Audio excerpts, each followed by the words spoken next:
चलो love story of werewolf and vampire के part 2 को स्टार्ट करते हैं। जब अपनी हार का सारा ब्लेम वैम्पायर्स ने लैन ई पर डाला था, उनको ये बिलीव था कि लैन ई उनको सपोर्ट करेगी, पर लैन ई ने अपने हस्बैंड और उसके किंगडम को सपोर्ट करती है, तो वैम्पायर्स ने ये बिलीव कर लिया कि लैनी ने वैम्पायर्स को चीट किया है। पर लैनी ने तो वार स्टॉप करने की बहुत कोशिश की थी।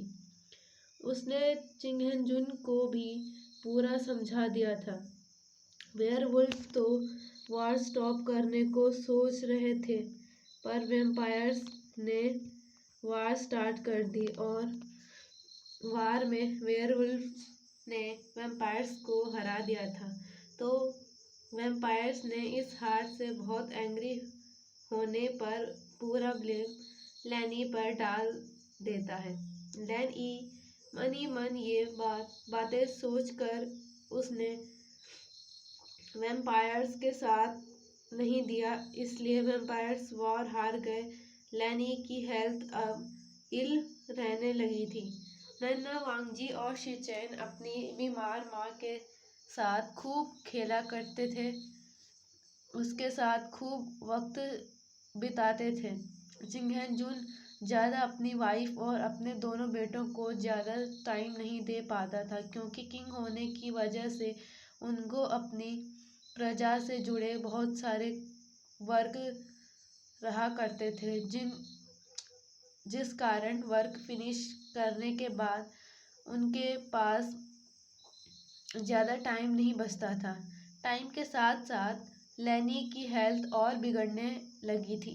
वो बहुत कमज़ोर और उनका शरीर पर हल्का पीलापन आने लगा था। वहीं वैम्पायर्स किंगडम में काफ़ी टाइम तक तो वार के कारण वार के हारने का अफसोस था, पर समय के साथ सब आगे बढ़ने लगे थे। पर एक चीज़ कम नहीं हुई थी, वो थी वेयरवुल्व्स और वैम्पायर की राइवलरी। वैम्पायर किंगडम में अब विवुशियान भी अब बड़ा होने लगा है। वो एक 4 साल का गोलू मोलू सा बच्चा था, जो इधर से उधर पूरे महल में घूमता रहता था। उसके पीछे पीछे सारे नौकर चाकर और उसकी नैनी भी दौड़ा करते थे। वे चांगसे का अब जीने का सहारा उसका बेटा विवुशियान ही था, जो वे चांगसे की आंख का तारा था। यहाँ तक कि पूरे वैम्पायर किंगडम का आंख का तारा था। उसकी एक मुस्कुराहट और हंसी पर पूरे वैम्पायर किंगडम के लोगों के दिन बन जाया करते थे। कांगसे सेरन की मौत के बाद पहले तो वह चांगसे पूरा टूट गया था, पर फिर वो अपने बेटे विवुशियान के लिए संभल गया और उसका पूरे जी जान से उसका ख्याल रखने का निर्णय किया।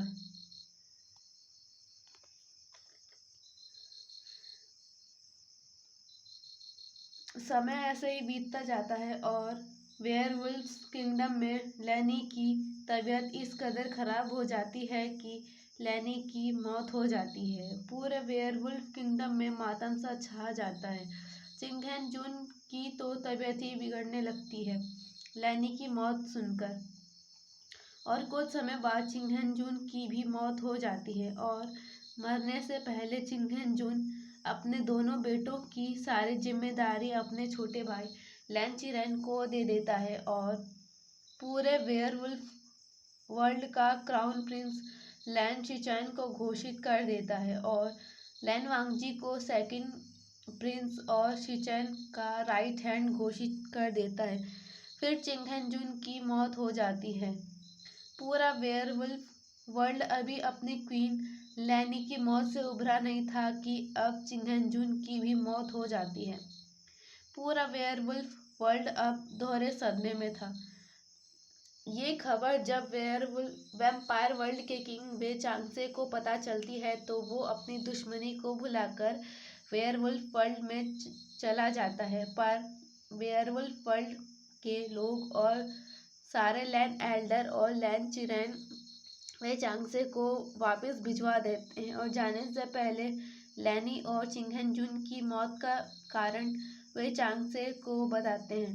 अगर युद्ध के समाप्त होने के बाद वे चांगसे अपनी हार का कारण लैनी पर नहीं बताता तो लैनी की मौत नहीं होती और ना ही चिंगहेंजुन की मौत होती। दोनों वर्ल्ड के बीच दुश्मनी से दोस्ती होना फिर शुरू ही हो रही थी कि लैन एल्डर्स और लैन चिरेन की बातें सुनकर वो भी खत्म हो जाती हैं। वे चांगसे वेयरवुल्फ वर्ल्ड से गुस्से में अपने वैम्पायर वर्ल्ड में वापस आता है। उसको ये लगता है कि लैंस ने उसकी बेइज्जती की है और दोनों वर्ल्ड के बीच एक बहुत बड़ी दुश्मनी की दीवार खड़ी हो जाती है। नन्हे शिचेन और वांगजी को तो पता भी नहीं है कि उनके माता पिता की मौत हो चुकी है। नन्हा शिचेन तो वक्त के साथ संभल जाता है और सब स्वीकार कर देता है, पर नन्हा वांगजी तो सबसे ज़्यादा अपनी ही माँ से कनेक्ट था। उनकी मौत के बाद तो वांगजी की तो पूरी दुनिया ही उजड़ गई थी पल भर में। दोनों लैन ब्रदर्स के सिर से उनके माता पिता का साया उठ गया और किस्मत ने उन दोनों भाइयों को अनाथ बना दिया, वो भी 5 साल की उम्र में। नन्हा वांगजी जो पहले हंसता खेलता खिलखिलाता रहता था, अपनी माँ की मौत के बाद वो गुमसुम सा हो गया था। समय ऐसे बीतता जाता है। लैन भाई और विवुशान अपने अपने किंगडम में बड़े होने लगते हैं। विवुशान एक प्रभावशाली वैम्पायर बनता है, साथ ही वो मजाकिया और मस्तमौला और फ्लर्टी नेचर का भी बनता है। शिचेन भी काफ़ी प्रतिभावान वेयरवुल्फ बनता है और वांगजी भी प्रतिभाशाली और प्रभावशाली वेयरवुल्फ बनता है। विंग कई तरह के अस्त्र शस्त्र चलाना और बांसुरी बजाना और कई तरह की कूटनीतियाँ सीखता है।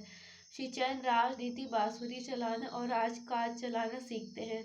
वांगजी तलवार चलाना, ग्यूचेन चलाना और कई तरह के हथियार चलाना सीखता है। दोनों लैन ब्रदर्स जब 5 साल के थे तब से ही वैम्पायर से नफरत करते थे।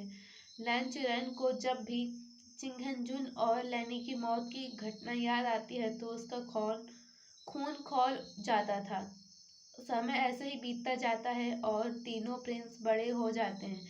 लैन शिचेन अब लैन चिरेन के साथ अपने किंगडम को संभालने लगता है और वांगजी भी अपने भाई का साथ राजकाज के कामों में मदद करता रहता था। साथ ही अपने किंगडम के भ्रमण पर भी जाता रहता था। वांगजी अपने भाई शिचेन और अपने अंकल चिरेन से भ्रमण पर जाने के लिए पूछता है और चला जाता है। मैं अपनी स्टोरी को यहीं पर फिनिश करती हूँ। अगर आपको मेरी स्टोरी पसंद आए तो प्लीज़ मेरे वीडियो को लाइक और चैनल वांगशन माय वर्ल्ड को सब्सक्राइब कर देना and take care, bye bye.